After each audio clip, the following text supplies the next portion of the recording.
Le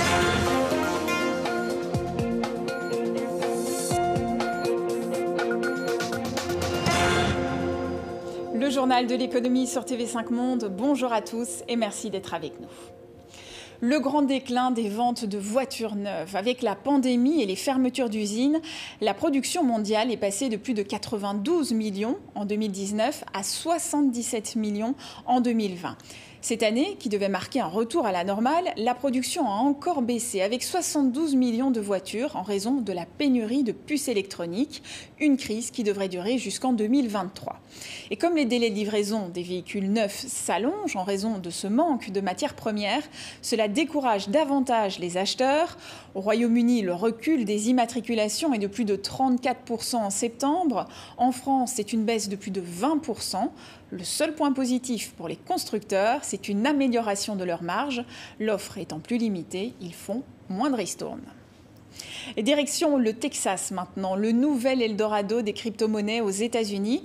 Dans la petite ville de Rockdale, la plus grande ferme de Bitcoin du pays compte plus de 100 000 ordinateurs. Car vous le savez, pour créer de la monnaie virtuelle, de puissants serveurs doivent résoudre des calculs mathématiques complexes, des opérations très énergivores. Et au Texas, l'électricité est plutôt bon marché.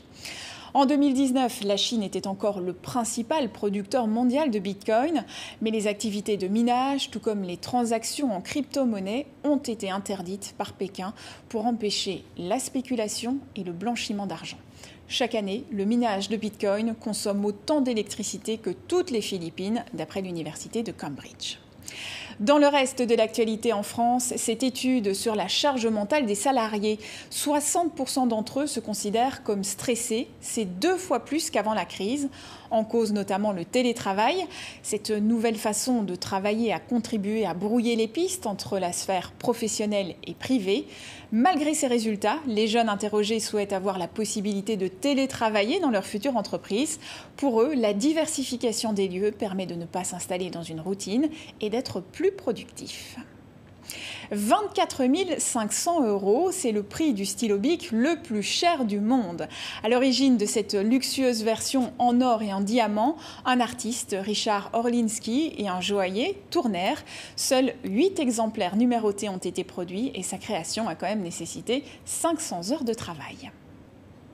C'est la fin de ce journal de l'économie. Merci à vous pour votre fidélité et à demain pour le Focus Entreprise.